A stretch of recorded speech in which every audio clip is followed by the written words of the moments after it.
Let me move on to the last thing from Smackdown that I want to talk about is the bloodline business. They're feuding with KO and I guess the Street Profits from last week. Solo, Tama, Tonga Loa. I'm going to summarize this for you, Robert, because it's kind of long. Paul Heyman's with them, obviously. There was an announcement that they were going to induct a new member into the bloodline. Paul Heyman did acknowledge that Solo is going to be acting head of the table right now while Roman is gone. The tribal chief, if you will. He introduced Tama Tonga as the right-hand man. The right-hand man. The right-hand. I don't know about that nickname, but okay. And then Tonga Loa is going to be the infamous Tonga Loa.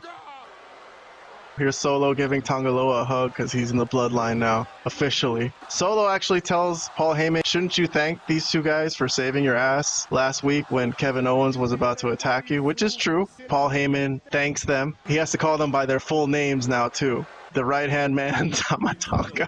And Tama Tonga tell him that we could have let Kevin Owens devour you, but Solo ordered that he help Paul Heyman. This is going to get crashed right now by KO, who's going to hit the ring and go 1-on-3 against all these guys. And of course, it's going to lead to them getting the best of him.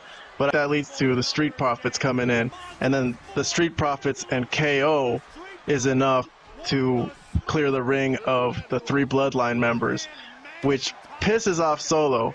Because later on, or not even later on in the night, like a segment later, Solo tells Paul Heyman to go to Nick Aldis's office and get a 6-man tag for the main event tonight.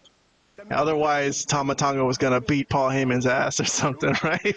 Yeah, he said that's going to be the main event instead.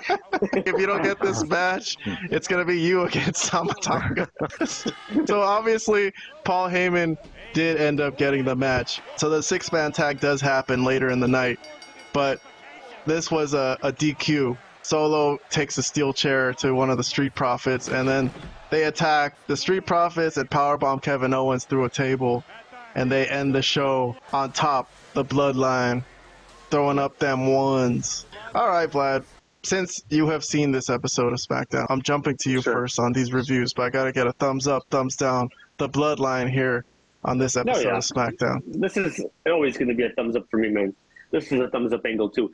I'm enjoying this. I can't wait to see where it all goes. Paul Heyman, so good. The guy is just incredible. I think he really does want to win an Emmy for his performances because he really is just like so good at what he's doing. The whole scared, can't talk, mumbling, the facials that he always has. So hilarious. So like perfect for his character. And everybody else involved is doing their part too. I don't know if like Tama Tonga and Tonga Loa should talk as much. I think they should just be like those guys that don't talk and just like have somebody talking for them type of characters.